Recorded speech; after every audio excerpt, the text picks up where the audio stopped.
9 வருஷமாக லவ் பண்ணிவிட்டு இப்போ கடைசியாக ரீசெண்டாக வந்துட்டு ஒரு 1 மந்த்தாக வந்து அவர் நான் அவாய்ட் பண்ணிகிட்டே இருந்தார். மேரேஜ் பண்ணிக்க மாட்டேன், மேரேஜ் பண்ணிக்கிறேன்னு சொல்லிவிட்டு என்னை மேரேஜ் பண்ணிக்க மாட்டேன்னு சொன்னதுனால இந்த 1 மாத அளவில் வந்து நாங்கள் மகளிர் ஸ்டேஷனில் வந்து இப்போ கம்ப்ளைண்ட் பண்ணோம். அவங்க கம்ப்ளைண்ட் பண்ணி கேஸ் வாங்கினாங்க. 4 days டைம் கேட்டாங்க மேரேஜ் பண்ணிக்கிறேன்னு சொல்லிட்டு. 4 days டைம் கேட்டதுக்கப்புறம் மறுபடியும் வேணாம் அப்படின்னு சொன்னதுனால கட்டுனா உன்னைத்தான் கட்டுவேன் என உருகி உருகி காதலித்து வந்த காதலன் திருமணம் மட்டும் செய்து கொள்ள மாட்டேன் என விலகி ஓடுவதாக பதறிக்கொண்டு மகளிர் காவல் நிலையம் ஓடி வந்த பெண். அதுக்கப்புறம் தாலி கட்ட மாட்டேன்னு சொன்னா எப்படிப்பா என கவுன்சிலிங் செய்த போதும் முடியாது என திட்டவட்டமாக நிற்கும் காதலன். நம்ப வச்சு ஏமாத்துன காதலன் என் கழுத்துல தாலி கட்டுற வரைக்கும் இந்த இடத்தை விட்டு நகர மாட்டேன் என காதலன் வீட்டு வாயிலில் தர்ணா போராட்டத்தில் ஈடுபட்டு வரும் காதலியின் கண்ணீர். இனி எதுவும் பண்ண முடியாது அப்படின்னு சொல்லிட்டு நான் பிரபாகரன் அவங்க வீட்டில் வந்துட்டு அவங்க வந்து உட்காந்துட்டு மேரேஜ் பண்ணணும்னா என்ன பண்ணட்டும், இல்லைன்னா நான் இதே இடத்துல இறந்துக்கிறேன் முடிவெடுத்து நாங்கள் வந்து உட்காந்துட்டோம். ஈரோடு மாவட்டம் அந்தியூர் அருகே உள்ள ஓடைமேடு பகுதியை சேர்ந்தவர் சிவகுமார்.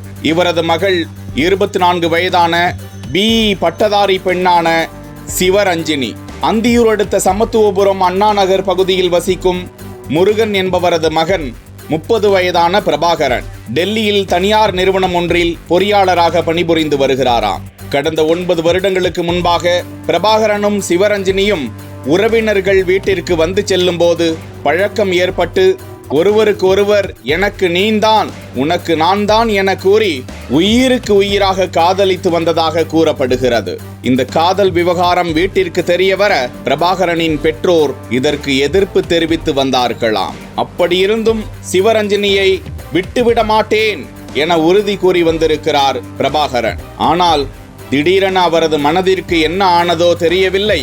கடந்த 1 மாத காலமாக சிவரஞ்சினியுடன் பேசுவதை நிறுத்திவிட்டாராம் பிரபாகரன். இது குறித்து சிவரஞ்சினி பிரபாகரனை சந்தித்து கேட்டபோது உன்னை என்னால் திருமணம் செய்து கொள்ள முடியாது என திட்டவட்டமாக கூறிவிட்டாராம். இதனால் கலங்கி போன சிவரஞ்சினி பவானி அனைத்து மகளிர் காவல் நிலையத்திற்கு சென்று தன்னை கடந்த 9 வருடங்களாக உருகி உருகி காதலித்துவிட்டு ஏமாற்ற முயற்சிக்கிறார் என புகார் கொடுத்திருக்கிறார். இருவரையும் அழைத்து பேசிய காவல்துறையினர் இருவரையும் சேர்த்து வைக்க எவ்வளவோ போராடினர். அப்படியிருந்தும் பிரபாகரனின் மனது மாறவில்லை. மாவட்ட ஆட்சியர் அலுவலகத்திற்கு அழைத்து சென்று சமூக நலத்துறையினரும் அவர்களுக்கு கவுன்சிலிங் வழங்கினர். அப்போதும் பிரபாகரன் சிவரஞ்சினியை திருமணம் செய்து கொள்ள மாட்டேன் என உறுதியாக கூறிவிட்டதாக தெரிகிறது. இருந்தாலும் அதிகாரிகள் பிரபாகரனிடம் அந்த பெண்ணிடம் பழகிவிட்டு தப்பிக்க முடியாது என கூறி பேச்சுவார்த்தை நடத்தி வருகிறார்களாம். இதற்கிடையே சிவரஞ்சினி பிரபாகரனின் வீட்டின் முன்பாக அமர்ந்து தர்ணா போராட்டத்தில் ஈடுபட்டு வருகிறார். ஆனால் சிவரஞ்சினி வருவதை அறிந்து கொண்டு அவர்கள் முன்பே வீட்டை பூட்டிவிட்டு வெளியே சென்று விட்டார்களாம். போலீசார் அந்த காதலை சேர்த்து வைக்க பேச்சுவார்த்தை நடத்தி வருகிறார்கள். என்னுடைய பேர் வந்து சிவரஞ்சினி. நான் காதலிச்சவர் பேர் வந்து பிரபாகரன். நாங்கள் வந்து காதலிக்கிற டைம் வந்து எங்கள் வீட்டுக்கு பக்கத்து வீட்டில் தான் அவர் வந்து பாட்டி வீட்டில் தங்கியிருந்தார். தங்கியிருக்கும் போது தான் எனக்கும் அவருக்கும் வந்து பழக்கமாச்சு. பழக்கமாகி நாங்கள் ஒரு 9 வருஷமாக லவ் பண்ணிகிட்டு இருந்தோம். 9 வருஷமாக லவ் பண்ணிவிட்டு இப்போ கடைசியாக ரீசெண்டாக வந்துட்டு ஒரு 1 மந்த்தாக வந்து அவர் நான் அவாய்ட் பண்ணிகிட்டே இருந்தார். மேரேஜ் பண்ணிக்க மாட்டேன், மேரேஜ் பண்ணிக்கிறேன்னு சொல்லிவிட்டு என்னை மேரேஜ் பண்ணிக்க மாட்டேன்னு சொன்னதுனால இந்த 1 மாத அளவில் வந்து நாங்கள் மகளிர் ஸ்டேஷனில் வந்து இப்போ கம்ப்ளைண்ட் பண்ணோம். அவங்க கம்ப்ளைண்ட் பண்ணி கேஸ் வாங்கினாங்க. வாங்கிட்டு அவங்க வந்து ஒரு 4 days டைம் கேட்டாங்க மேரேஜ் பண்ணிக்கிறேன்னு சொல்லிட்டு.